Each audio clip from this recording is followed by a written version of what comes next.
So when you're predicting products on a single replacement, the first thing that you need to do is identify the similar element in the compound that the single element will replace. It is the single element. Figure out what ions are going to be made. Do your crisscross to make your new compound, and then write your equation. So for our example here, we have sodium iodide is added to chlorine gas. So we've got the compound sodium iodide and the element chlorine.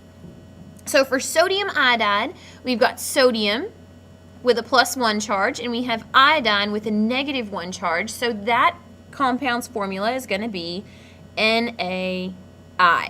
And they don't say whether it's solid or aqueous or anything like that, so we don't really have to put it. And then is added to chlorine gas. Well, chlorine is part of Brinkelhoff, so that's going to be Cl2, and we know that that's a gas because they told us. And to react that, we got to look at the single element and see who is chlorine going to be replacing in here. Is it going to be replacing the metal sodium or the non-metal iodine? Well, chlorine is a non-metal and a halogen, so it's going to replace the halogen iodine. So first, the ion created by chlorine is going to be Cl with a -1 charge. Bonding to sodium with a +1 charge means we're going to make the compound NaCl. Again, I don't know what the state's going to be because they didn't tell us whether this guy was aqueous, but whatever the state on this guy is, this guy's going to match.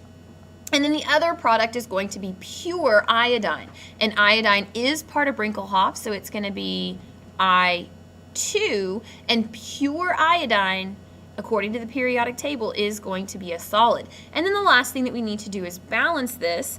And I see that I got 1 sodium, 1 iodine, 2 iodine. So I need to put a 2 out front of the sodium iodide, which actually changed my number of sodiums. So I got 2 sodiums here, and I've only got 1 here, so let's put a 2 out front there, which now gives me 2 chlorines on the product side and 2 chlorines on the reactant side.